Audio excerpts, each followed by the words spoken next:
Corona వచ్చంగానే ఇక అందరూ పని చేసేవాళ్ళు వాళ్ళు వీళ్ళు అందరూ ఊరికి వెళ్ళిపోయారు. బిజినెస్ లాస్ అంటే నేనేం లాస్ కాలేదు. నేను పెట్టిన పైసలు నాకు వచ్చేసినాయి ఫస్టే.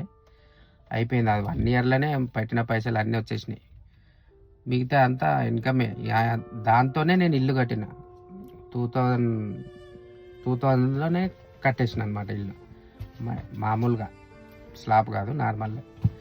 అయితే చేసినాక మంచిగా మళ్ళీ 2022కి బిస్కెట్ అయిపోయింది. 23కి మళ్ళీ డ్రైవింగ్ స్కూల్కి వెళ్ళిపోయినా. ఇప్పుడు అదే అంతా 19,000 శాలరీ నాకు. నా శాలరీ వచ్చి 19,000 అనమాట.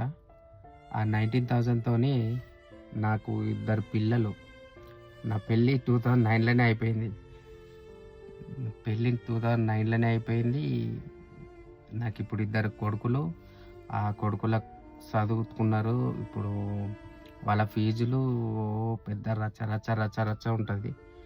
అదే టెన్షన్లోనే ఉంటాయి ఎనీ టైం. పైసలు ఎట్లా సంపాదించాలి అనే మూడ్లోనే ఉంటా.